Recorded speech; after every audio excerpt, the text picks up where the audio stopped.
तो आज के इस सेशन में हमारे साथ एक बहुत ही स्पेशल गेस्ट है। ये गेस्ट को पहले मैं इंट्रोड्यूस करूं उसके पहले मैं उनके बारे में कुछ आपको बताना चाहूंगी। उन्होंने अभी अभी उनके 12th के एग्जाम्स दिए थे। साथ साथ में उन्होंने उनका सीएस ईईटी दिया, उसके बाद सीएस एग्जीक्यूटिव दिया। फर्स्ट अटेम्प्ट में she not only cleared both groups but she also scored an all India rank 17th। She was the one जो फर्स्ट टाइम एग्जाम दे रही थी। यस। जब हम लोग फर्स्ट टाइम एग्जाम दे रहे होते यार, हमें कुछ पता नहीं होता कि कैसा पेपर आएगा, क्या प्रिपरेशन करनी चाहिए, क्या नहीं करनी चाहिए। जब मैं उनसे बात कर रही थी तो शी टोल्ड मी कि मैम मैं ना बहुत सारे ऐसे ऑल इंडिया रैंकर्स का इंटरव्यू देखती थी कि वो लोग कैसे पढ़ते थे, क्या करते थे। एंड सो आई थॉट कि अगर आप लोगों को भी एक ऐसा गाइडेंस मिल जाता है तो it will help you to prepare for the last 1 month.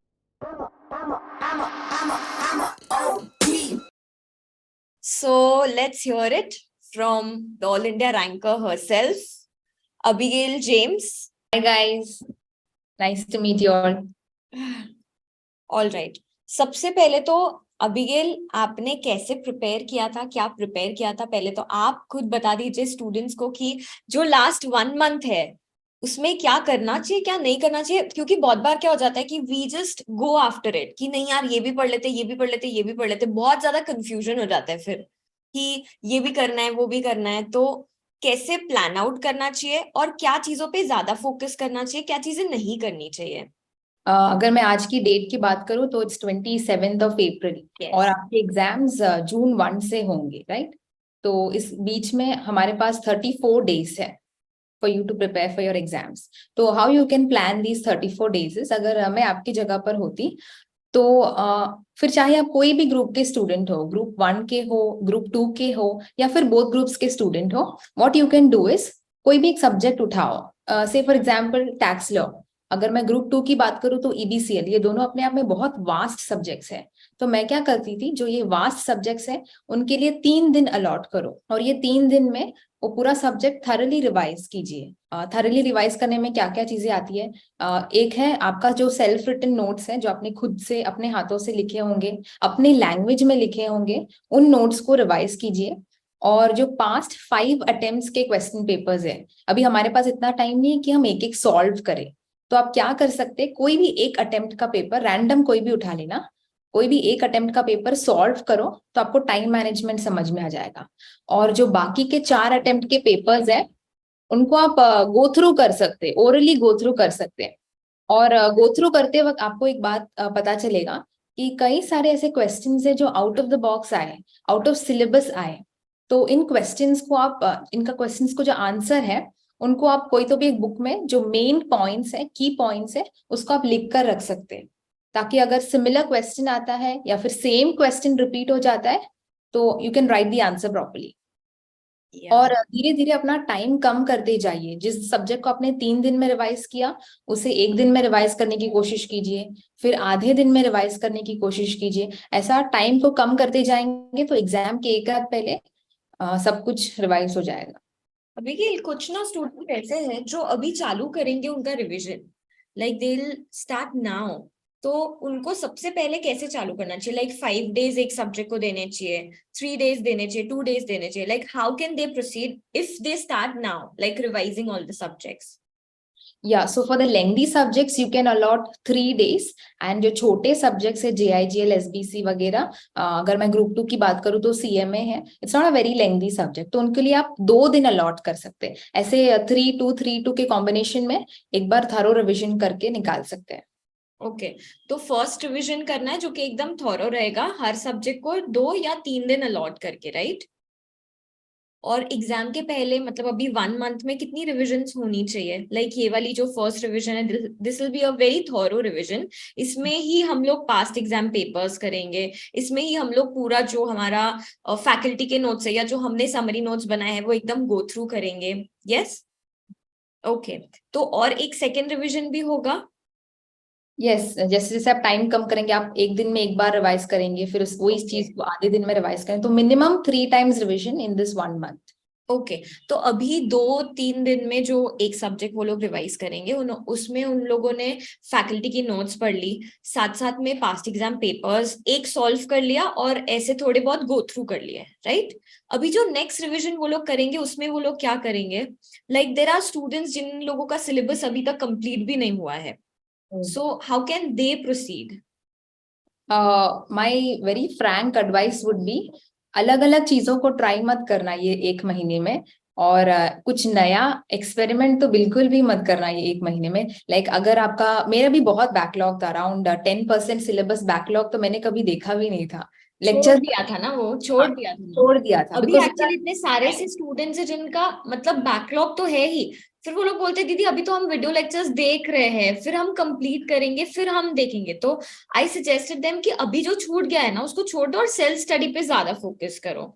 या दैट्स ट्रू, ये मेरे अटेम्प्ट में भी मेरे बैच को भी एडवाइस किया था अभिजीत सर ने कि जो छूट गया है, जो बैकलॉग हो गया है, उसको थोड़ा देर फ्रीज में रहने दो, और जो आपने ऑलरेडी अटेंड किया है ना उसको, वो सिलेबस को स्ट्रॉन्ग करते जाओ। Okay okay. और आप कितने सब्जेक्ट्स एक दिन में पढ़ना रेकमेंड करोगे? मैं जब पढ़ाई करती थी तो I use to go for 1 subject a day. पूरा दिन वही सब्जेक्ट मैं करती थी लगातार 3 दिन, then I use to pick the next subject. अगर पूरा दिन एक ही सब्जेक्ट करने में बोर लगता है तो आप प्रैक्टिकल थियरी ऐसा कॉम्बो बना के भी पढ़ सकते हैं। ओके और कुछ स्टूडेंट्स को ये भी क्वेश्चन रहता है कि कितने घंटे पढ़ने चाहिए? उनको ऐसे लगता है कि घंटों से डिसाइड होगा कि हम हमारा ऑल इंडिया रैंक आ सकेगा या नहीं, या फिर हम पास हो सकेंगे या नहीं। How many hours? ओके, मैंने एज अ स्टूडेंट कभी भी घंटों के हिसाब से पढ़ाई नहीं की। मैं रात को सोने से पहले अगले दिन का टारगेट सेट करती थी कि कल सुबह उठ के क्या क्या करना है, क्या पढ़ना है। एक बार वो टारगेट अचीव हो जाए तो फिर फन टाइम शुरू हो जाता था।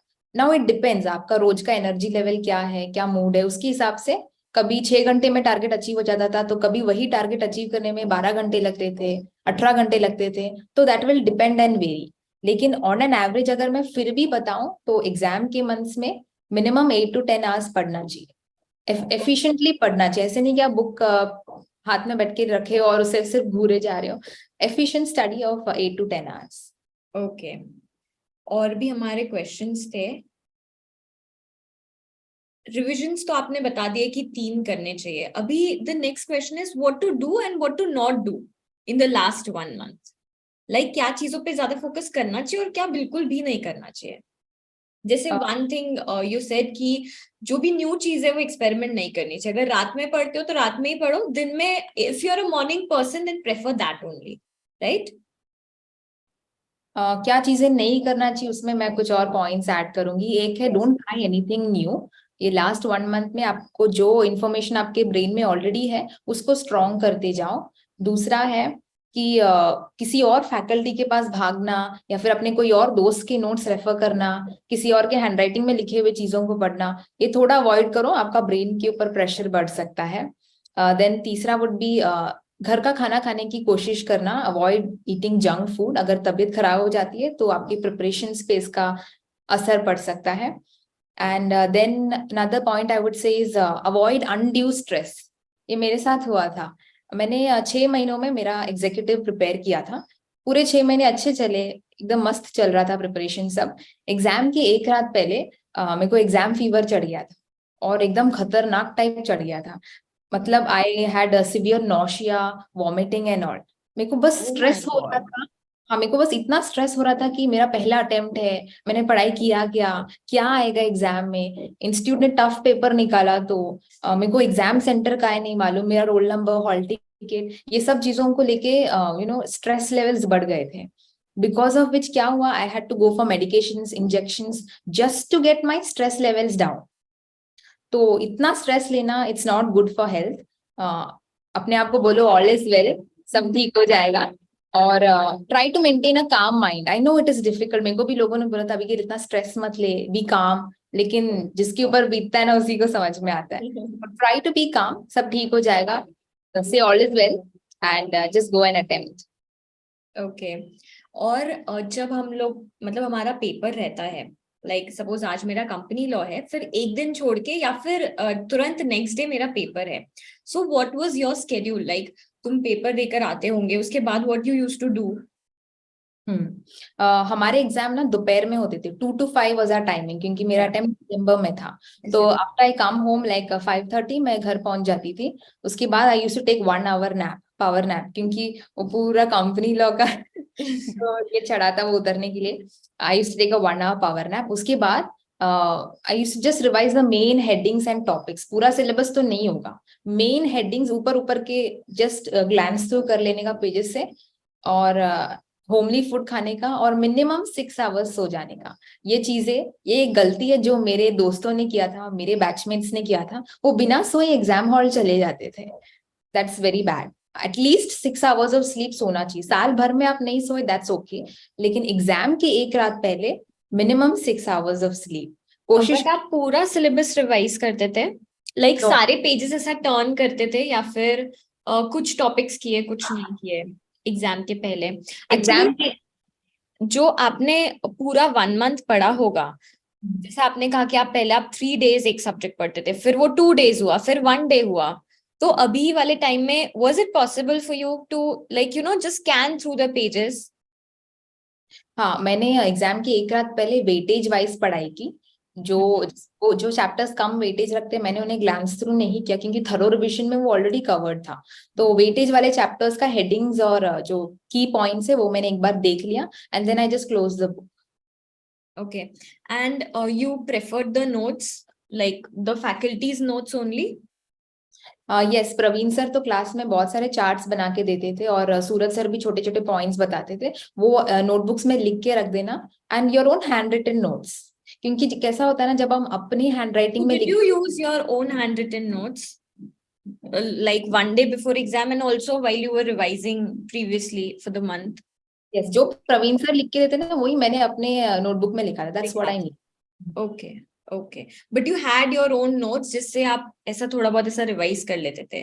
तो you had two books basically, एक तो जो फैकल्टी का नोट्स जो प्रिंटेड रहता है that one, and the one that जहां पर आपने आपके खुद के कुछ पॉइंट्स लिखे होंगे, या फिर ऐसा कुछ जो भी चार्ट्स वगैरह जो आप बोल रहे हो, that. Correct, correct. जो चार्ट्स प्रवीण सर क्लास में ड्रॉ करते थे ना, I used to also draw it in my notebook, और अपने लैंग्वेज में अपने को समझने जैसा कुछ कुछ वर्ड्स और पॉइंट्स लिख के रखने का। Okay, okay. और एक क्वेश्चन है कि स्ट्रेस तो आना ही है, so how you used to in the 1 month that you were preparing, जैसे एग्जाम के पहले जो स्ट्रेस आया that was a different level of stress, but जब आप प्रिपेयर कर रहे थे कि यार होगा या नहीं होगा, did you have these thoughts कि कैसे होगा, क्या होगा? मैं पढ़ाई कर तो रही हूँ ना, मतलब जितनी सफिशिएंट है उतना मैं कर तो रही हूँ ना, so how you used to overcome those thoughts? Yes, I actually had fear of the unknown. मेरे को ऐसा लगता था कि क्या होगा क्या होगा, मेरे को पता ही नहीं क्या होगा। तो fear of the unknown is very true, specially अगर आपका पहला अटेम्प्ट है तो फिर तो ये होना ही है। But how you can beat stress, I can give you some tips. एक है कि अपने किसी फ्रेंड से बात करो। फ्रेंड मीन्स नॉट वही बैचमेट जो आपके जैसे पढ़ाई कर रहा है, समवन ओल्डर टू यू, जो शायद लीगल फील्ड में काम करता होगा, या फिर आपका कोई फैमिली फ्रेंड है। अगर कोई नहीं तो आपके पेरेंट्स से बात करो, इट विल रिलैक्स यू। या फिर कोई बड़ा भाई बहन है, उनसे बात करो। Go for a evening walk या फिर मॉर्निंग वॉक, जो भी है। या फिर आपको जो मील्स खाना पसंद है वो खा लो, it will enlighten your mood. या फिर कोई पॉडकास्ट सुन लो, या समथिंग लाइक दैट। या फिर अपने कोई हॉबी प्रैक्टिस कर सकते, something that will divert your mind. But फिर मतलब एज अ स्टूडेंट ना, मुझे ऐसा लगता है कि मुझे ऐसा लगने लगता था कि if I waste some time over there, like अगर मेरा 1 hour चले गया तो मेरा हाफ एन आवर चले गया तो like that thought used to even more stress me out कि if I waste my time, how will I do my revisions and everything? Yeah, so for that what you can, I used to put timer if I practice my hobby and all। मैं एक 20 minute का timer set करती थी phone में, जैसा वो timer बजा wrap up and go back to Go study. back to study. Okay, okay, all right. And one last question, what was the thing that kept you going or motivated you or inspired you? What was it? Like you wanted to just clear both groups? Was it like that? कि नहीं यार, दोनों group तो clear करना ही है? हाँ, तो when I cleared my सीएसईटी ना, मेरे पापा ने मेरे को एक बात बोला था, when you begin your executive journey, तभी उन्होंने बोला था कि बिगिन ना, एग्जीक्यूटिव तो टफ होने वाला है, एंट्रेंस जैसा थोड़ी होगा। एक चीज, one thing that I want from you is clearing it in the first attempt. ये फर्स्ट अटेम्प्ट पे उन्होंने ऑल द 6 मंथ्स इतना एम्फोसिस डाला, that's what kept me going कि बोथ ग्रुप्स अटेम्प्ट करना है और फर्स्ट अटेम्प्ट में निकालना है। क्योंकि कैसा होता है, what he made me understand is, जब हम एक ही चीज को दूसरे बार, तीसरे बार, चौथे बार पढ़ते हैं ना, तो वो जोश और एंथुजियाज्म कम हो कम जाता है। होते जाता है। Very true. The best is to give it in the first shot. Okay. इसके अलावा मैं दूसरे ऑल इंडिया रैंकर्स का इंटरव्यू देखा करती थी, not just from the CS fraternity, CA वालों का, सीएमए वालों का, एडवोकेट्स का, दूसरे दूसरे फील्ड का भी लोगों का इंटरव्यूज देखती थी, how all they India rankers का इंटरव्यू देखते थे आप? यस।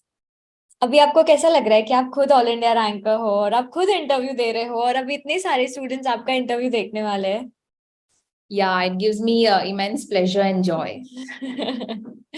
ओके, तो you know what I feel is कि आप भले ही आपके माइंडसेट में नहीं होगा, ऑल यू हैड वाज कि बोथ ग्रुप्स फर्स्ट अटेम्प्ट में क्लियर करना है, but you had that thing कि मतलब जब आप ऑल इंडिया रैंकर्स का इंटरव्यू देखते हो और जब आप मुझे कल बता रहे थे आपने इतने सारे इंटरव्यूज देखे हुए हैं, it means that you were preparing, your mind was preparing in that direction that you know चलो ऑल इंडिया रैंक नहीं लेकिन you will clear with very good marks, और अगर हो सके तो ऑल इंडिया रैंक भी आ जाएगा. So maybe unconsciously but you were preparing for that thing. It came as a bonus for me. Bonus yeah. अच्छा, वो वाला डायलॉग जो आप कल बोल रहे थे, भगवान जब भी देता है. हाँ, भगवान जब भी देता है, देता छप्पर फाड़ के। I only wanted to clear it in my first attempt, but all India rank was total bonus. तो you know I would suggest कि just put in your efforts. ये बहुत ज्यादा ओवर स्ट्रेस करने की जरूरत नहीं है. What I can understand is कि जितना ज्यादा आप मेहनत करोगे ना, you will get that result no matter what. Correct. And इस रास्ते में कई सारे सैक्रिफाइसेस करने पड़ते हैं। Being personally done those sacrifices, अभी मेरे को लगता है सब वर्थ इट है। जो रातों की नींद गवाई थी, जो इतने सारे नए मूवीज और वेब सीरीज रिलीज होते थे, स्पेशली एग्जाम टाइम इतने सारे नए रिलीजेस आते थे ना, वो सब जो सैक्रिफाइस किया, उसको वॉच लिस्ट में डाल के रखा था, वो सब अभी इट्स गिविंग फ्रूट्स।